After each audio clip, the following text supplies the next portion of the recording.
Даниэла 2 циклону Орусиянын батыш тарабында жайгашкан Владивостокко карды төгүп таштады.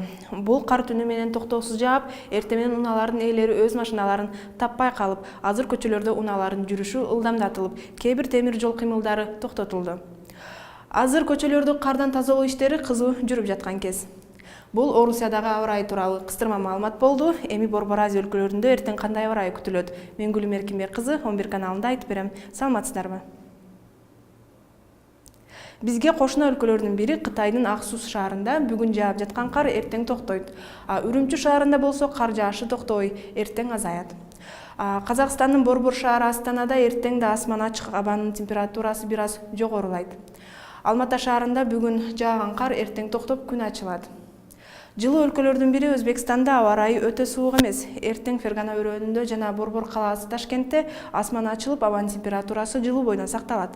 Бирок Нукус өрөөнүн булут каптайт, жаан-чачын күтүлбөйт. Каспий деңизине жакын жайгашкан Түркмөнстандын Дашогуз өрөөнүндө күн бүркөлүп, аба ырайы жылуу болмокчу. Борбор шаары Ашхабадта да күн бүркөө болушу күтүлөт. Бирок Дашогузга салыштырмалуу абанын температурасы жогору. Тажикстанда калаган өлкөлөргө салыштырмалуу аба ырайы жылуу. Душанбе шаарында +13 градуска жылуу болсо, Хорокорөндө 2 градуска суук болмокчу. Баткен менен кошуна жайгашкан Ходжент шаарында +16 градуска жылуу. Кыргызстанда эртең Ысык Көл облусунун чыгыш тарабында бир аз кар жаашы күтүлөт. Калган аймактарда жаан-чачын күтүлбөйт. Чүй, Талас, Ош, Жалал Абад, Баткен областарынын айрым жерлеринде туман түшүп, жолдор тайгак болот.